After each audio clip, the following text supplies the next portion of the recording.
Welcome to On Air, a podcast discussion at the intersection of artificial intelligence and international relations, where we will discuss the development of IR theory, law, and practice in the age of AI. From Tokyo, Japan, welcome to the On Air podcast. I'm your host, Chris Lamont, and today I'm joined by Marc Owen Jones, the author of the recent book, Digital Authoritarianism in the Middle East, Deception, Disinformation, and Social Media.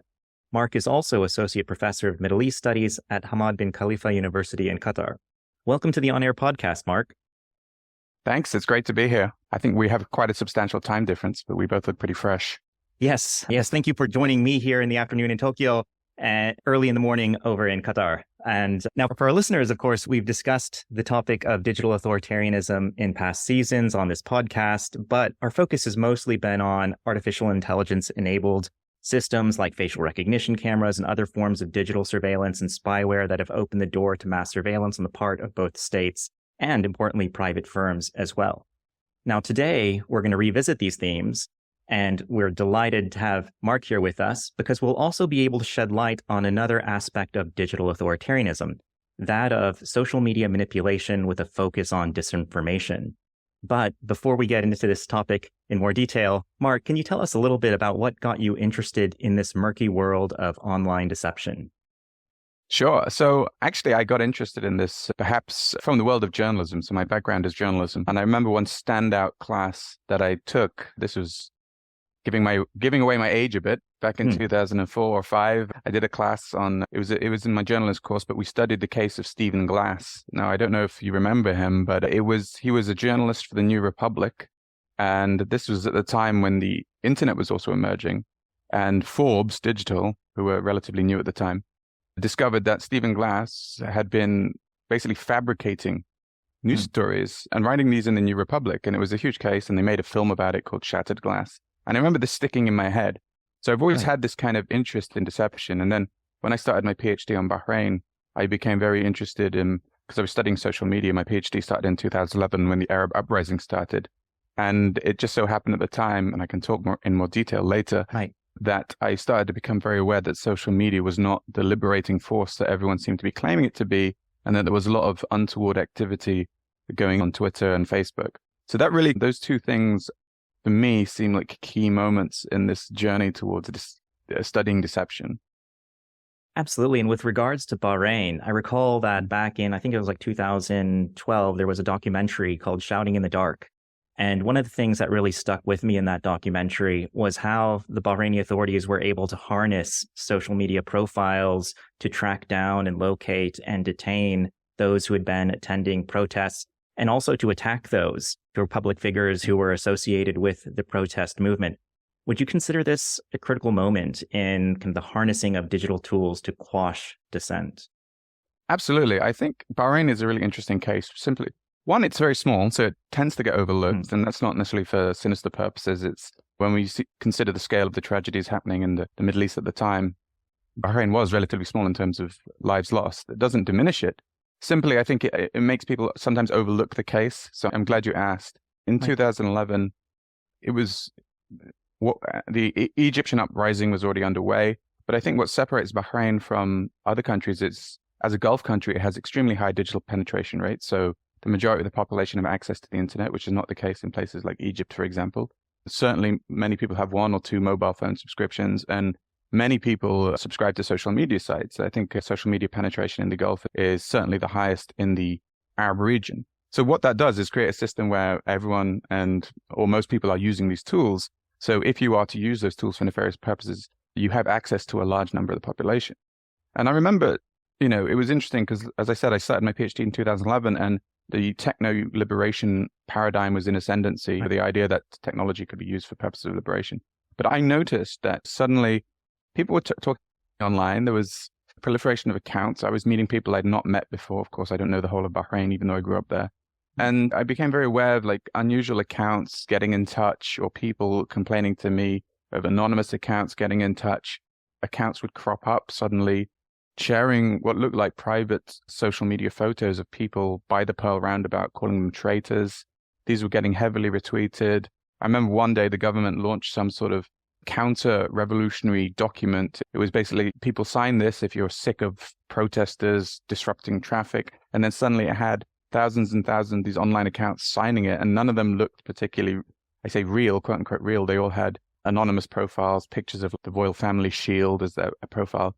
And then suddenly in the newspaper the next day, it was like loads of people have signed up to this thing condemning the protesters. And I was like, I started to think, it would make sense to use social media or digital technology as a sort of appendage of the state apparatus, because what I learned from political repression, having now studied that over the past 10 years, is that states will use what resources they have at their disposal, any tool possible, to facilitate surveillance or repression. And now disinformation and deception are not new, of course. So it makes perfect sense that you would have these new technologies, co-opt these new technologies for those purposes. So I began to see a lot of this. And I think Bahrain is an important case because the types of methods being used there, whether it was phishing using IP spy techniques or simple social engineering, for example, getting in touch with an anonymous account, contacting an activist saying, hey, I'm another activist, maybe you could share this information.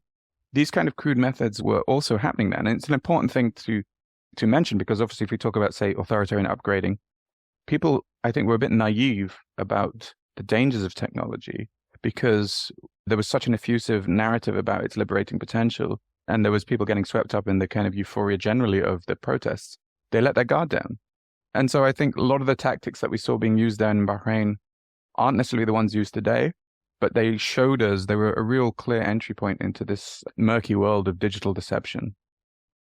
And this is really unsettling, being contacted by these accounts and you don't really know if they're real or they're not, and also how people or activists are being approached on these digital platforms and followed and such. And one thing that really strikes me about what you're describing here is that, and you also discussed this in your work, is that digital authoritarianism in practice today requires a ecosystem that includes a wide range of actors that go beyond the state, right? This nexus of PR firms, consultancies, and authoritarian regimes that come together to make this possible, because the regimes themselves would not necessarily have access to all of these tools. And I think one way you describe this is a disinformation supply chain. Yeah. How can this supply chain be unraveled, if at all? Yeah. It's an important question, just for the benefit of listeners. You highlighted it, but the disinformation or even deception supply chain usually is a customer, which might be the state or a state agency, and the service provider, which might be a private company in the West. And often the delivery systems, the surfaces, the platforms include Facebook and Twitter or email or other things. But it's very hard to unravel. So I think it's useful to give some examples. The most obvious example, and I say obvious in the sense that it's the example perhaps with the most concrete evidence, which again alludes to the problems in answering the question, is SCL Social, this was the parent company of Cambridge Analytica, worked with the UAE Supreme Media Council during the Gulf crisis in 2017. And we know this because the documents that detailed this relationship on the Foreign Agents Registration Act website, so the US Department of Justice, there's a law in the US called the Foreign Agents Registration Act, which requires companies engaged in services or what might be perceived as lobbying, American companies, to declare their interests and declare their contracts. And for many of the time, companies engaged in this kind of behavior do not do that, or they try to avoid it. The FARA is not really a tightly regulated or rather applied law. But what it means is, in theory, that most American companies, if they're involved in this kind of activity, would have to register. So in this particular case, the company working with the UAE Media Council also worked with a British PR firm based in Dubai. And the contracts uploaded to the website detailed what they did, which was to create social media accounts to promote particular narratives. In this case, it was to encourage a hashtag boycott Qatar and to share selective bits of media, right?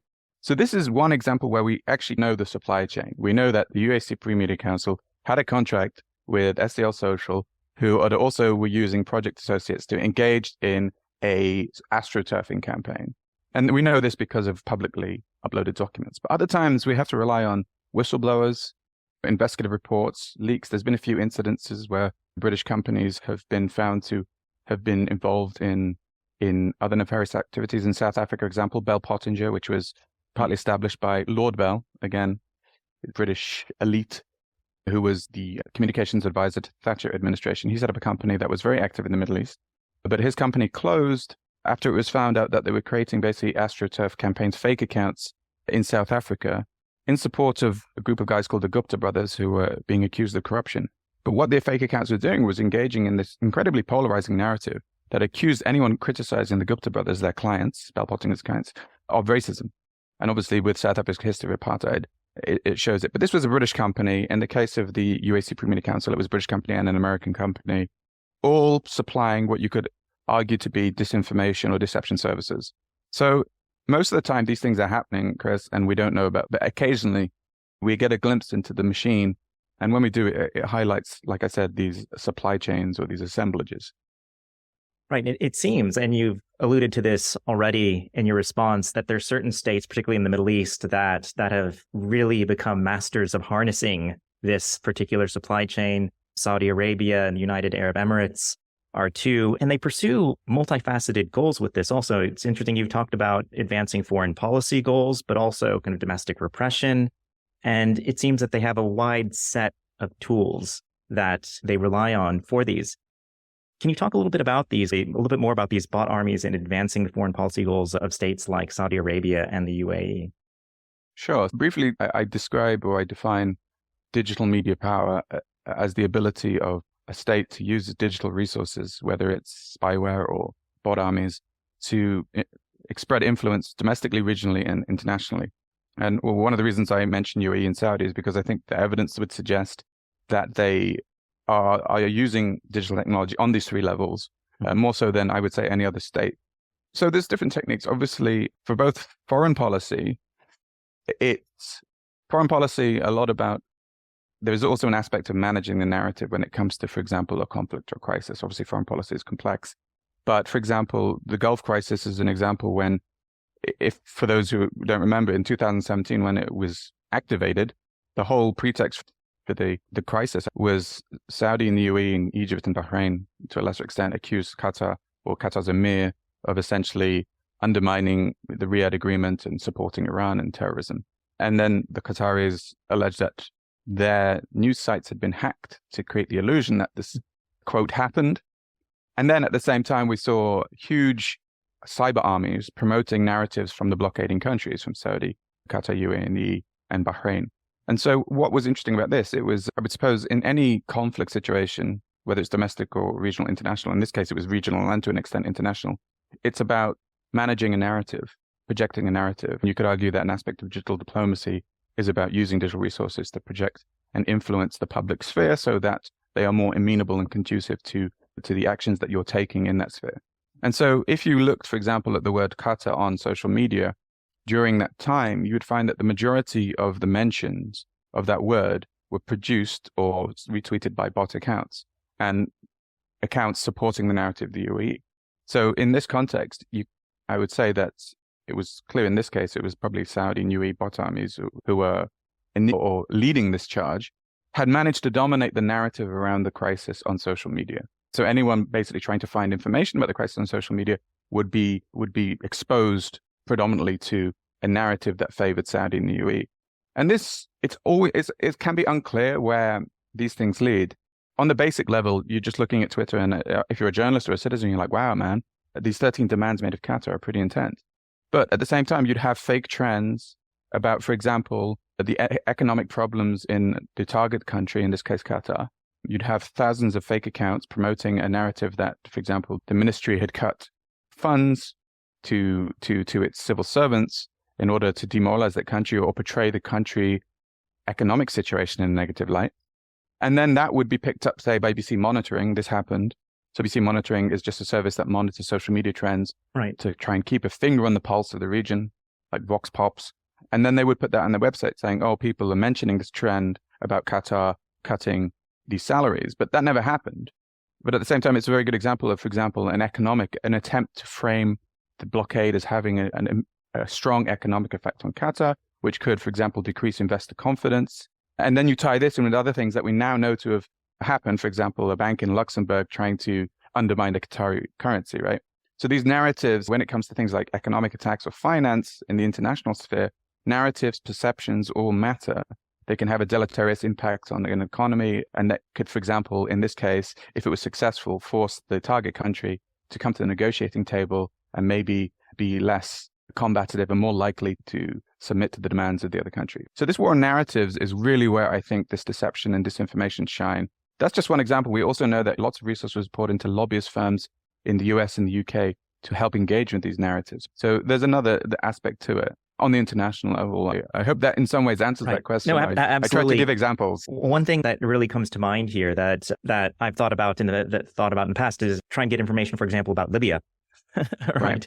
And disseminating information about Libya on social media and knowing what's real and what's not, and then kind of the quick response to anything that is written about Libya and these, as you described, these kind of these accounts that exist to just really guide public opinion in a different direction. Also, one might think about kind of like even politics in a country like Tunisia, where there's been a significant democratic backsliding in framing the opposition party, Nahda. You write about that in your book also, in particular, how these campaigns can be effective in altering how political actors are perceived in countries where states are pursuing their interests. So this is absolutely fascinating, but also it's very alarming as we begin to look in and unpack these, what you describe as kind of these deception superpowers, right? These tools are potentially very seductive.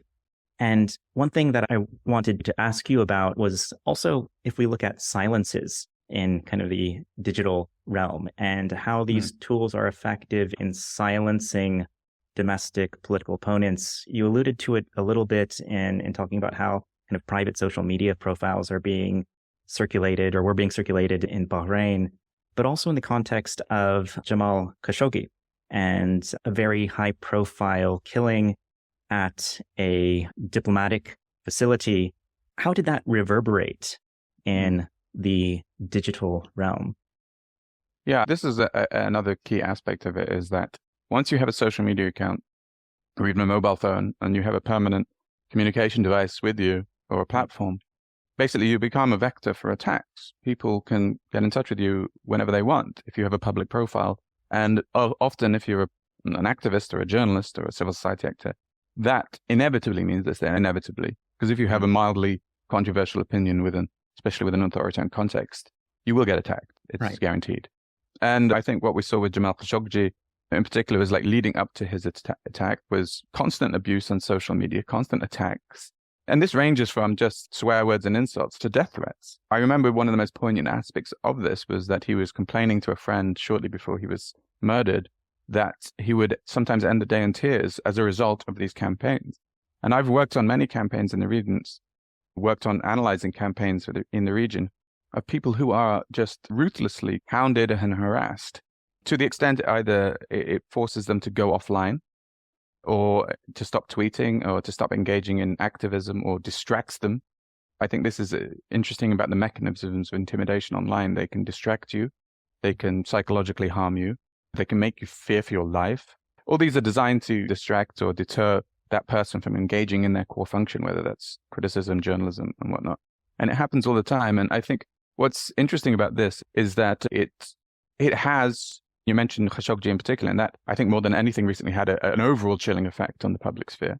If it wasn't already chilled, which I don't know, chilled, like silenced, right, not relaxed, because obviously we've seen counter-revolution since 2011, and there's been a cumulative silencing, both through incarceration, but also intimidation.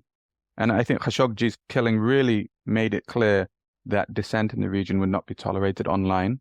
There's been a number of other cases that have hammered this home. Just for example, a few months ago, a Saudi student was sentenced to about 36 years in prison for tweeting something critical of the regime. And this leaves a vacuum. So the silencing of critical voices leaves a vacuum. So the digital public sphere then becomes a place in which it's not an accurate reflection of public criticism of regimes, because those who are engaging criticism often are targeted and silenced. And there's an efficiency to this, because if you target key figures like Khashoggi, you send the message, right? You don't need to target everyone. And I would say that this is one of the things I've noticed, is that there has been a general decrease in criticism. And then because of that, a vacuum that is filled with pro-government voices or voices supportive of the regime. And so what you're seeing on digital media is not an accurate reflection of public opinion. It's a co-opted space, I define it as. It's a space that's managed being successfully co-opted by authoritarian actors. Obviously, I'm talking in absolutes. I don't necessarily mean to make it sound like that simple, because it's also a penetrated space. Other voices can get into it. But in particular in Arabic, where you have countries who have, in the Gulf in particular, who have high digital penetration rates. They can dominate the Arabic public sphere on social media by virtue of their wealth, their technological penetration, and their reach. And I think this narrative, this Gulf narrative, is one of the dominant ones you see online. You mentioned Tunisia. Tunisia is a good example. If you looked for anything to do with Tunisia during the auto coup of Qais Said, and then you would notice that the Gulf narrative was dominant. This was like, this coup is good, it's not a coup. It's a consolidation of power to at the detriment of the Muslim Brotherhood, and we don't like the Muslim Brotherhood, so this is good. That's the narrative you would have seen.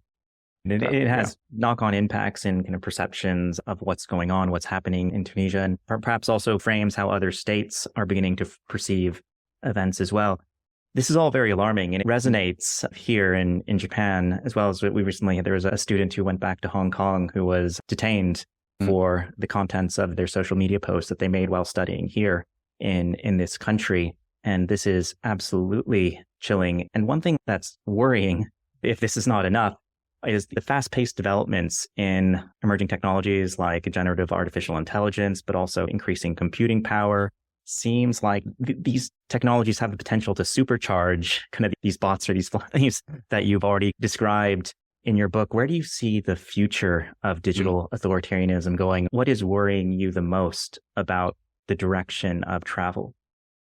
I feel if I say the word, there's going to be like lights flashing and a buzzing word of the day. AI. No, okay. Yeah. I'm exaggerating slightly. I think we're talking a lot about generative AI now because ChatGPT's come out. Actually, in my book, which came out before the whole ChatGPT was launched, I mentioned ChatGPT or GPT-3, which it's a concern I explicitly expressed at the time, because I would say there's been like an interesting loop, right? There was a point where bots were really utilized a lot, maybe from 2012 to 15, because social media companies weren't great at detecting them. Then they became relatively easy to detect, and they became the crude, no one's really going to give a damn about bots because they're easy to detect and filter out because they're automated. But now, the role of, I think, artificial intelligence in being able to create realistic sounding content at scale and at speed is something that's really significant, because we already have the problem with the social media platforms themselves. Now, these are the delivery systems, right? If there was no social media platform, something like ChatGPT-3 bots wouldn't necessarily be a big issue. They'd be an issue in other realms. But the platforms in which they deliver the information are key. The problem with the platforms, therefore, is that they still do not have a handle on the forms of manipulation or stopping, for example, account creation by bad actors. And they use usually AI systems to try and combat this. But the problem is, these AI systems are never adequate to stop the kind of adversarial attempts to try and manipulate them. And what I've seen with Twitter, for example, is so much rhetoric over the past 10 years, even before Musk, about doing a great job to combat disinformation. It's never been that great. And frankly, I'm actually quite alarmed at their ability to not detect what I would say are low-hanging fruit. And I think under, for example, Musk, ownership matters too. And I think as, for example, Facebook might struggle more with revenue, one has to, and Elon Musk is a good example of what happens when they're worried about bottom line, is that they become a bit more permissive in allowing people to use their platforms, because these platforms generate revenue from user subscriptions. So what we've seen under Musk, for example, is what looks like a complete abandonment of attempts to guard the platform from manipulation, because firstly, he's fired a lot of people who would previously have done that. He's also using the narratives of liberalism and free speech to basically get out of any attempts to try and curtail what might be hate speech and under the guise of this is just freedom of speech. And so what this means is a platform essentially that anyone can come to. And he's said quite a few times, look, we've got more new user numbers. There's no way to know whether those user numbers are real people. And also now he's algorithmically privileging anonymous accounts. I just looked at the other week, I found a kind of network of fake accounts who are tweeting climate disinformation, again, worrying. And 3 of those accounts used stolen photos. One was using AI-generated images, but they were all verified, right? Wow. So verified, because verification now is not an identity-based it's just verification as it was. $8 or whatever. It's monetized verification. And not only that, verification, unlike before, is algorithmically privileges your content. So what this means, it means bad actors can simply pay for a device that gives them the illusion of credibility and algorithmically privileges their content. Right. So that combined with, for example, generative AI, the ability to create propaganda at scale, even without particular language skills, is really bad. And again, I say language skills because you could hire cheap labor in a particular country and have a setup where everyone has 20 accounts and one mobile phone, and they don't necessarily have to be great at speaking English or Spanish or Arabic to be able to create perfectly grammatically coherent constructions and propaganda. And again, it's that kind of previously the bad grammar or whatever would be a way of indicating that something was maybe a dodgy account. But yeah, in short, I think AI poses new problems, but it's not just AI.